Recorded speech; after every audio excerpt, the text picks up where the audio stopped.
सबसे most common अगर दवाई से रिलेटेड किडनी की प्रॉब्लम होती है तो कॉमन प्रैक्टिसेस में जो महिलाएं या फिर जो जेंट्स पीपल होते हैं वो आर्थराइटिस के पेशेंट्स पेन किलर लेते हैं। तो पेन किलर में NSAID ग्रुप का बहुत सारे दवाइयाँ होती है। तो ये अगर लंबे समय तक बिना किसी एक्सपर्ट डॉक्टर के एडवाइस के अगर वो लगातार लंबे समय तक हाई डोज में वो इस दवाई का सेवन कर रहे हैं तो NSAID non steroidal anti inflammatory group of drugs जिसको हम लोग बोलते हैं, ये लंबे समय में किडनी को डैमेज कर सकते हैं। NSAID ग्रुप ऑफ ड्रग करता क्या है कि किडनी में जो वेसल्स होती हैं जिसमें दो पार्ट होते हैं, एफरेंट आर्टेरियोल और इफरेंट आर्टेरियोल। एफरेंट मतलब कि शरीर के डिफरेंट ऑर्गन से किडनी को ब्लड सप्लाई पहुंचती है और इफरेंट आर्टेरियोल जो प्यूरिफिकेशन होने के बाद किडनी से जो ब्लड होती है वो वापस जो किडनी से बाहर जाती है उसको इफरेंट आर्टेरियोल बोलते हैं। तो NSAID जो ग्रुप ऑफ ड्रग्स होते हैं वो प्रोस्टाग्लैंडिन के सिंथेसिस को रोकता है, तो वो एफरेंट आर्टेरियोल को वो कॉन्स्ट्रिक्ट कर देते हैं जिसके कारण किडनी को एडिक्वेट ब्लड सप्लाई नहीं पहुंचती। तो NSAID ग्रुप ऑफ ड्रग्स जिसमें से कि आजकल के कॉमन प्रैक्टिस में जितने भी पर्सन्स होते हैं वो आइबुप्रोफेन या फिर डाइक्लोफिनैक या निमोसिलाइड, ये common NSAID group of drugs है जिसका कि महिलाएं आर्थराइटिस से जो ग्रसित होती हैं वो काफ़ी लंबे समय तक इसका बिना किसी एक्सपर्ट एडवाइस के लेते रहती हैं, तो ये किडनी को डैमेज कर सकता है। दूसरा, बहुत सारे एंटीबायोटिक ग्रुप ऑफ ड्रग्स है जैसे क्विनोलोन्स, ये किडनी में इंटरस्टिशियल डिपार्टमेंट होता है जो पार्ट होता है उसको डैमेज करती है। इंटरस्टिशियम वेसल्स और किडनी पैरेन्काइमा के बीच का जो जगह होता है उसको बोलते हैं। तीसरा, बहुत सारी महिलाएं ओरल कॉन्ट्रासेप्टिव पिल्स भी लेती हैं जो कि प्रेगनेंसी के लिए जो प्रोस्टाग्लैंडिन ई होता है उसको इनिबिट करता है, तो ये भी लंबे समय में जाकर के किडनी को डैमेज करती हैं। चौथा, जो कि सबसे most common group of drugs जो कि हाइपरटेंशन में फर्स्ट लाइन ड्रग होता है, angiotensin converting enzyme ACE inhibitor या एंजियोटेंसिन रिसेप्टर ब्लॉकर, जिसमें से कि रैमिप्रिल हो गया, बाकी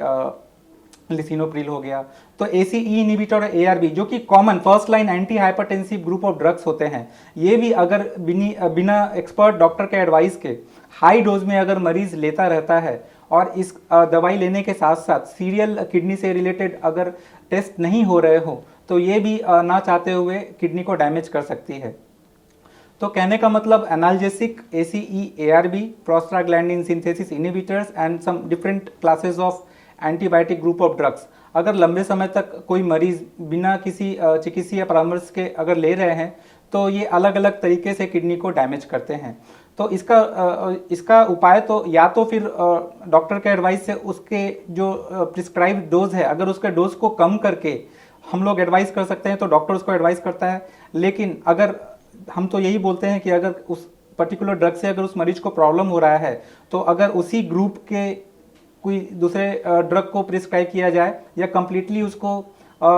रोक करके उसी से मिलता जुलता काम जो कि लंबे समय में उस मरीज को उस दवाई लेने से फ़ायदा हो तो दवाई को ही चेंज कर दे, तो ये सब हम लोग इंटरवेंशन ले करके मरीज को ड्रग रिलेटेड जो भी किडनी में कॉम्प्लिकेशंस होते हैं उससे बचा जा सकता है। जी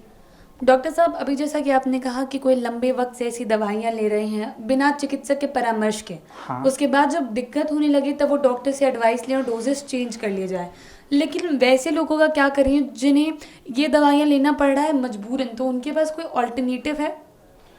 मजबूरन लेना पड़ रहा है, जैसे कि NSAID ग्रुप में है तो मैं यही बता देता हूँ कि NSAID ग्रुप में paracetamol one of the safest group of drug है जिसका फंक्शन NSAID का जैसा तो है लेकिन वो NSAID ग्रुप से बिलोंग नहीं करता है। तो पैरासीटामोल अगर किसी मरीज को दर्द हो रहा है तो वो सेफली वो लंबे समय तक ले सकते हैं। इसके अलावा ट्रामाडोल मॉर्फिन ग्रुप का ड्रग है, उसको भी अगर चिकित्सीय परामर्श के बाद NSAID ग्रुप ऑफ ड्रग से चेंज करके ट्रामाडोल या फिर पैरासीटामोल पे शिफ्ट किया जाए तो मरीज सेफली उस क्लास के एक्शन को मेंटेन करते हुए लंबे समय तक किडनी के प्रॉब्लम को भी दूर रख सकते हैं। तो मैं तो यही बोलूँगा कि कोई मजबूरी अगर हो कि उसी ग्रुप ऑफ ड्रग को लेना है तो उसमें से भी जो मोर किडनी फ्रेंडली जो दवाइयाँ होती है वो तो एक एक्सपर्ट डॉक्टर ही बता सकते हैं, तो उनके एडवाइस के बाद ही उस दवाई जिससे कि किडनी को डैमेज हो रहा है उसको चेंज करके more kidney friendly group of drugs को स्टार्ट करने चाहिए। जी।